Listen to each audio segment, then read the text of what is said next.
வணக்கம். இப்போ என் கையில் இருக்க இந்த பொருளோட பேர் வந்து பார்த்தீங்கன்னா மூலிகை பற்பொடி. இந்த மூலிகை பற்பொடியில் என்ன ஸ்பெஷல் அப்படின்னு கேட்டிங்கன்னா, ஆளும் வேலும் பல்லுக்குருதி, நாலும் ரெண்டும் சொல்லுக்குருதின்னு சொல்லுவாங்க. இதில் வந்து ஆளும் வேலும்னா ஆலம்பட்டை, கருவேலம்பட்டை இதில் சேர்த்துருக்கோம். ஆலம்பட்டை, கருவேலம்பட்டை, வெல்வேலம்பட்டை, நொச்சி, நொணா, ஆடாதொடை, தும்பை, துளசி, வேப்பம்பட்டை, கடுக்கா, கொட்டைப்பாக்கு இவ்வளவும் சேர்த்து, கண்டங்கத்திரி, நாயுருவி இவ்வளவும் சேர்த்து செய்யப்பட்ட ஒரு மூலிகை பற்பொடி தான். இது மஞ்சள் கரை போக்குறதுக்கான பற்பொடியானா சத்தியமாக அது கிடையாது. இது சாகிற வரைக்கும் இப்போ நீங்கள் பல்லு வளர்க்க ஆரம்பிச்சிங்கன்னா, இப்போ என் வயதில் நீங்கள் பல்லு வளர்க்க ஆரம்பிச்சிங்கன்னா, எங்கள் தாத்தா 100 வயசு வரைக்கும் வாழ்ந்தாரு, பல் கொட்டாமே செத்து போனாருன்னு சொல்லலாம். இப்போ 80 வயசு ஆயிடுச்சு, அவர் பட்டாணி சாப்பிட்டாருன்னா பட்டாணி உடையும் பல்லு உடையாது.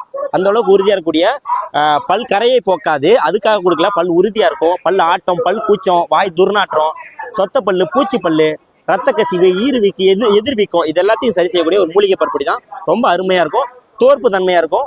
இதை வாங்கி நீங்கள் பயன்படுத்தும் போது எனக்கு தெரிஞ்சு சொல்கிறேன், நீங்கள் ஒரு பழமொழி தமிழில் சொல்லுவாங்க, என்னன்னா எறும்பு ஊற கல்லும் தேயும்னு சொல்லுவாங்க. என்ன கேட்டால் எறும்பு ஊற கல்லும் தேயும், ப்ரஷ் ஊற பல்லும் தேயும்னு சொல்லுவேன். நீங்கள் ப்ரஷ் போடாமல் இயற்கையான முறையில் நம்ம கைகளால் பல் விளக்கிட்டு வரது ரொம்ப நல்லது.